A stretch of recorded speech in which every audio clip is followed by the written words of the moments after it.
Hello বন্ধুরা, আশা করি সবাই ভালো আছেন। আজকে আমি টক পালংয়ের টক রান্না করব। তো তার জন্য এই যে পালং শাকটাকে আমি এভাবে কেটে নিয়েছি। এটা কিন্তু পালং শাক আবার খেতে টক, তার জন্য এটা টক পালং। আশা করি সবাই হয়তো চেনেন, বাজারে কিনতে পাওয়া যায়। তো এই যে চিংড়ির মাথার যে শ্বাসটা, এটা দিয়ে আমি আজকে পালং শাকের টক পালং শাকের টক রান্না করবো। তো প্রথমে কড়াইতে সর্ষের তেল দিয়ে দিয়েছি, এরপর সর্ষে ফোড়ন দিয়ে দিয়েছি। শস্যগুলো ফুটে গেলে এটাকে আমি কেটে রেখে দেবো। আমি যেহেতু সবসময় টক রান্নার সময় শস্যটা কেটে রেখে দিই। এরপর আমি এর ভিতর চিংড়ির মাথার শাঁসটা দিয়ে দিয়েছি, একটু তেলও দিয়ে দিয়েছি, যেহেতু শস্যের সঙ্গে একটু বেশি তেল ছিল।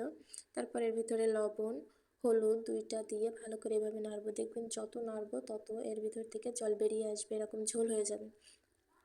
তো যাই হোক, এটা দেখে ভয় পাওয়ার কোনো দরকার নেই।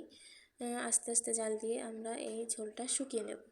শুকিয়ে নেওয়ার পর একটা পর্যায়ে এরকম হয়ে যাবে, তখন এর ভিতর আমরা পালং শাকটা দিয়ে দেব। টক পালং শাকটা দেওয়ার পর একটু নেড়ে চেড়ে নেব। যেহেতু এটা দেখে মনে হচ্ছে অনেকটা, কিন্তু ঢেকে দিলে একদম অল্প হয়ে যাবে। তো আমি আগে লবণ হলুদ কিছু দেয়নি, এটা একটু ভালো করে নেড়ে চেড়ে আমি একটা ঢাকনা দিয়ে ঢেকে দিয়েছি। তারপর আমি যে শস্যটা কেটে রেখেছিলাম, এটা আমি একটু বেটে রাখবো।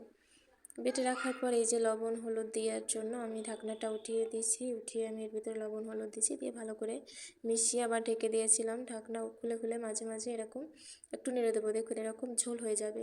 ঝোল হয়ে গেলে আস্তে আস্তে টানাবো। এর মাঝখানে আমি একটা কাঁচা ঝাল চিড়ে দিয়ে দিয়েছি এর ভিতর।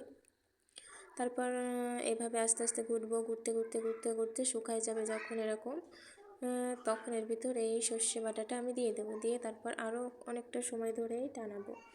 টানানোর পর যখন একটা পর্যায়ে মনে হবে শুকায় গেছে, ব্যাস এখন নামিয়ে নেব। আমি বরাবরই রান্না শর্টকাটে দেখাতে বা করতে ভালোবাসি, এই জন্য আমি শর্টকাটেই করি।